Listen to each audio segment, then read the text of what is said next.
TF1 diffuse ce vendredi soir à 21h10 un documentaire événement intitulé L'histoire secrète des inconnus, dans lequel Didier Bourdon, Bernard Campan et Pascal Légitimus se confient comme rarement sur leur trio devenu culte. La suite après la publicité. Didier Bourdon, Bernard Campan et Pascal Légitimus se réunissent le temps d'un week-end à la campagne pour raconter l'aventure des inconnus à TF1 qui diffuse ce vendredi 5 janvier à 21h10 un documentaire inédit sur le trio. Pour eux, tout commence dans les années 1980, lorsqu'ils sont engagés par Philippe Bouvard dans son émission Le Théâtre de Bouvard diffusée à l'époque sur Antenne 2. Leur sketch parodique rencontre immédiatement un franc succès. Au départ, ils sont 5, avec Smaïn et Semo Bruxelles. Ils stoppent le programme et lancent leur spectacle au théâtre. Mais rapidement, ils ne sont plus que 3.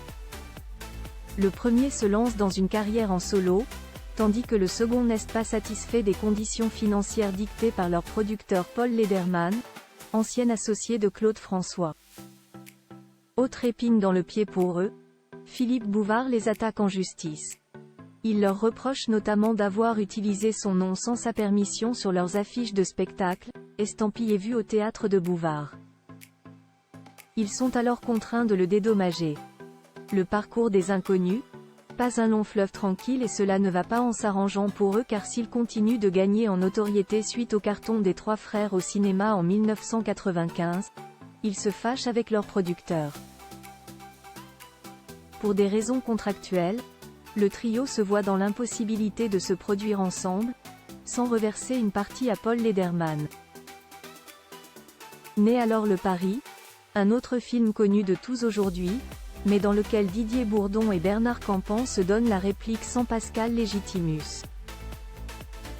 Je me sentais orphelin, j'ai eu une dépression pendant plusieurs mois, avoue ce dernier dans ce documentaire. Avant que Didier Bourdon n'ajoute, la guerre avec Lederman, ça nous a abîmés.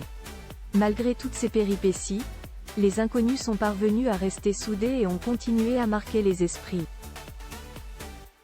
Ils sont devenus l'une des plus grandes références humoristiques en France.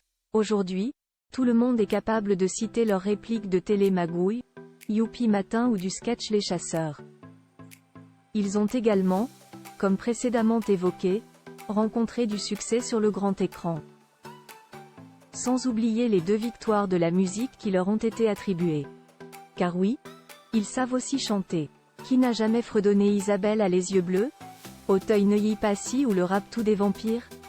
De sacrées références. La suite après la publicité. La suite après la publicité.